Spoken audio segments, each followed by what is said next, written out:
Alors, Yorana, j'ai aujourd'hui reçu des couteaux qui ont déjà été affûtés. Et je vois un souci en particulier, il s'agit tout simplement de son biseau secondaire, donc vraiment sur le tranchant. Donc j'aimerais bien qu'on regarde un peu de plus près. Il s'agit tout simplement de ça. Alors sur ce couteau que je viens de recevoir, j'ai tracé une ligne noire sur le biseau secondaire pour voir en fait l'émouture qui a été fabriquée et que je trouve pas mal irrégulière. Donc épais là, fin là, et j'ai pas continué parce que je me suis dit est-ce que ça allait suffire pour cette vidéo, surtout lorsque je vais tourner sur le flanc gauche et on voit là comme une ellipse, hein, c'est fin ici, ça s'élargit ici, et ensuite la pointe n'est pas du tout pareille, hein. L'aiguisage n'a pas été fini sur la même épaisseur dans son émouture comme ici. Donc en fait, le souci, pourquoi mon client se plaint que le couteau ne tient pas son fil, c'est tout simplement à cause de l'asymétrie. Une asymétrie qui est en fait abusive, hein, c'est des géométries asymétriques, c'est possible, mais il faut avoir, en fait, il faut un angle talon-pointe équivalent. Donc si je veux établir 20 degrés, ça sera talon-pointe. De l'autre côté aussi. Je peux décider de mettre 20 degrés sur le flanc gauche et 15 degrés sur le flanc droit, mais il faut que les 15 degrés soient équivalents talon-pointe. Après, d'avoir quelque chose de symétrique, c'est quand même pas mal mieux. Vu qu'on va pas couper du bois, on va couper de la nourriture. Autant avoir un Yanagiba pour couper, avoir un couteau asymétrique, hein. Mais bon, voilà.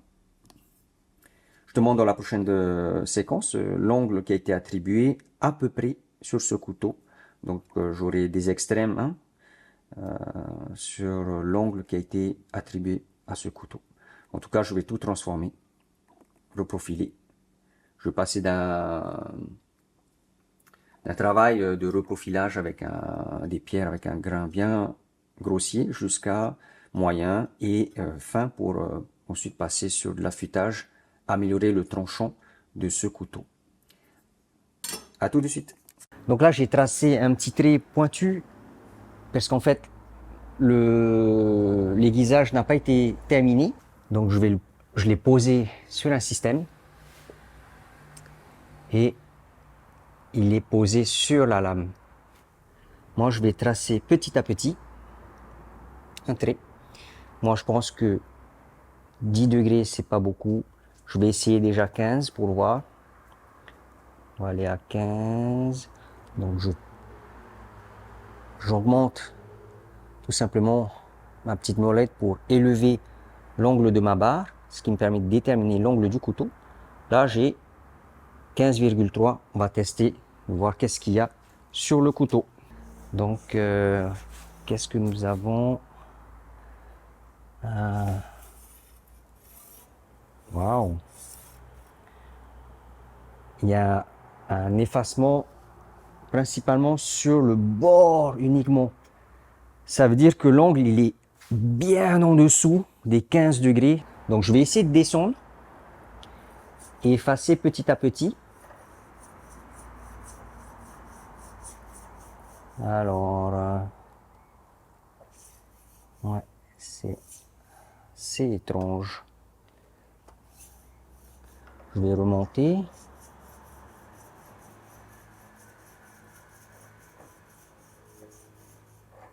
Non, je descends complètement.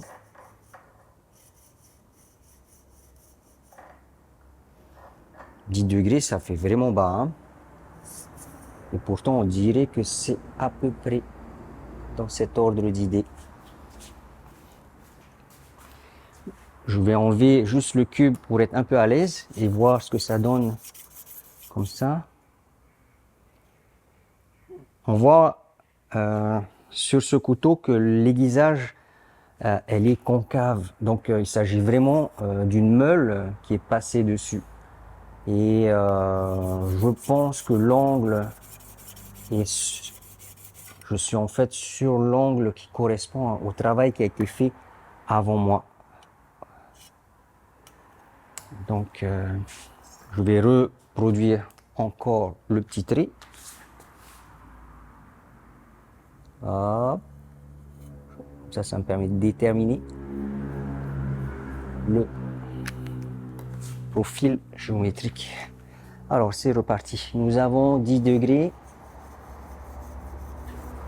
Ça correspond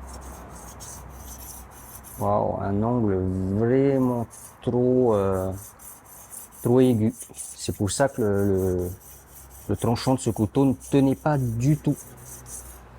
Nous avons donc, à mon avis, 11 degrés 7. 11 degrés 7 pour ce couteau sur cette face-là, là ici. Donc pour moi, c'est pas un angle adapté. Je vais tourner le couteau. Hop.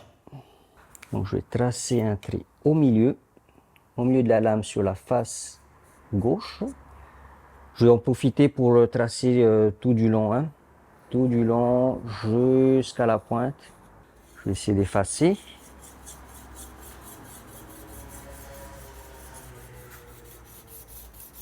Effectivement, sur les couteaux de mon client, un angle de 11,8, 11,7 a été attribué à son couteau de chef, mais c'est un angle trop aigu. Trop aigu, il faudrait 20 degrés. Donc maintenant, je me place sur la pointe du tranchant et je vais regarder ce que ça donne.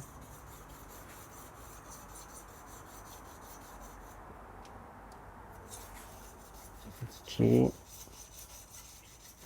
L'angle ici serait plus aigu encore, c'est dingue.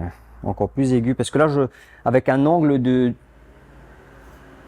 11 degrés 8, je n'atteins que l'apex. Et pourtant, avec une pierre, lorsqu'on passe sur un couteau, on effacerait tout le feutre d'un coup. En tout cas, c'est comme ça que ça marche. Et là, l'angle n'est pas adapté du tout. Un angle de 10 degrés, c'est trop bas. Trop bas. Bon, bref. Je vais m'arrêter là. C'est plus la peine de chercher l'angle. L'angle n'est pas cohérent du tout. À ce niveau-là, on voit en fait plusieurs petites vagues, comme s'il y avait un rebondissement pendant l'aiguisage, au lieu d'un polissage. Donc l'angle, il n'est pas bon du tout. Il est en dessous des 15 degrés. Et là, on le voit sur la pointe. Je suis resté au même angle qu'au centre et de l'autre face également du couteau. Mais nous avons là atteint que le bord du tranchant.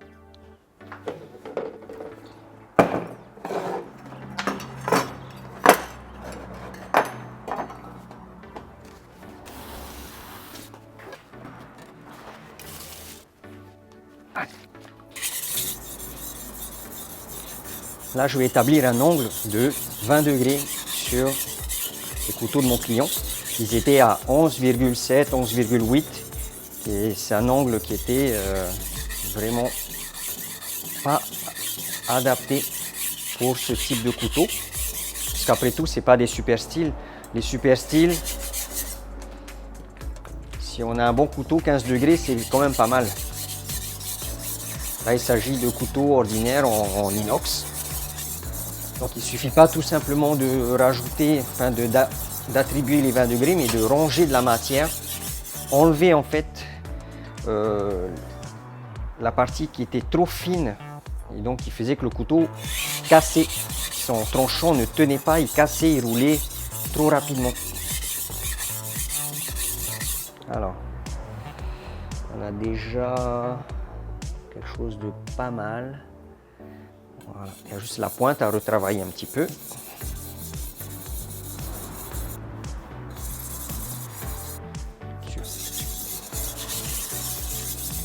Là, il ne s'agit pas simplement d'un aiguisage de couteau, mais de tout simplement la réparation en fait, d'un tranchant. Redonner en fait un angle qui était pas là, pour dire simple. Là, je vais redonner un angle et une géométrie qui correspond à cet angle-là. Parce que donner un angle de 20 degrés sur une feuille, c'est pas bon du tout.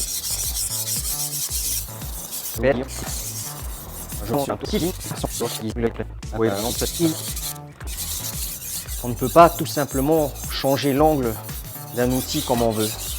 C'est pour ça qu'on doit respecter la dureté HRC de la lame. Et là, sur ce type de couteau, ça ne m'étonnerait pas qu'il ne dépasse pas les 58 HRC.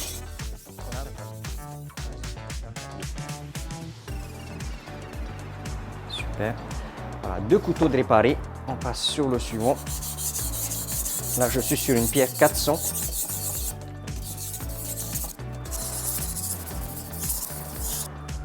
Et voilà. Ok, 3 lames. On humidifie encore cette pierre.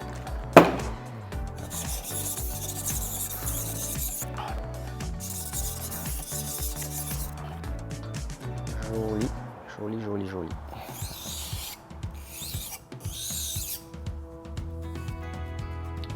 Ok, changeons de pierre. Sur un maison, on va commencer à polir un peu plus les couteaux. Donc on part à l'envers. On commence par le petit.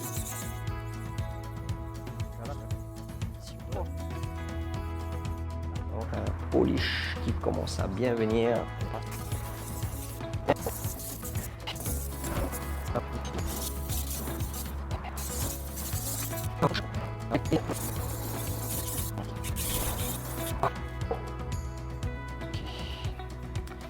Super, je passe à la 3e pierre, la dernière.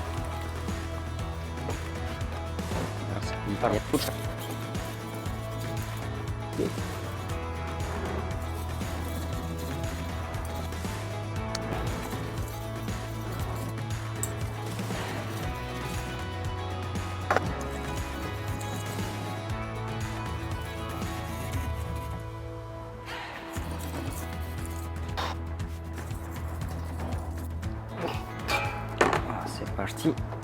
Hop là.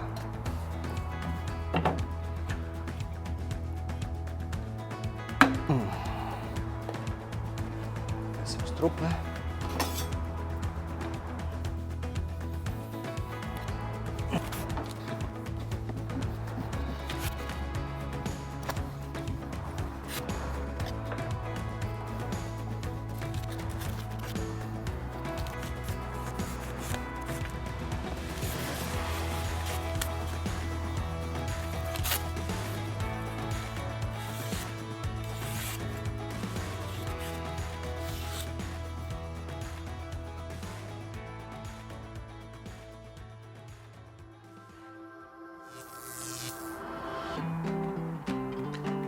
Là, on voit que l'émouture est beaucoup plus belle, beaucoup plus fine et surtout adaptée. Elle a un angle de 20 degrés de chaque côté, donc une symétrie. Donc à chaque fois que je place le couteau comme ça, c'est pour montrer que l'émouture, celle qui brille juste en bas là, juste là, elle est plus symétrique possible. Et surtout avec un angle qui va être cohérent. Et ça coupe très bien. Ça suffit amplement. Allez, à plus!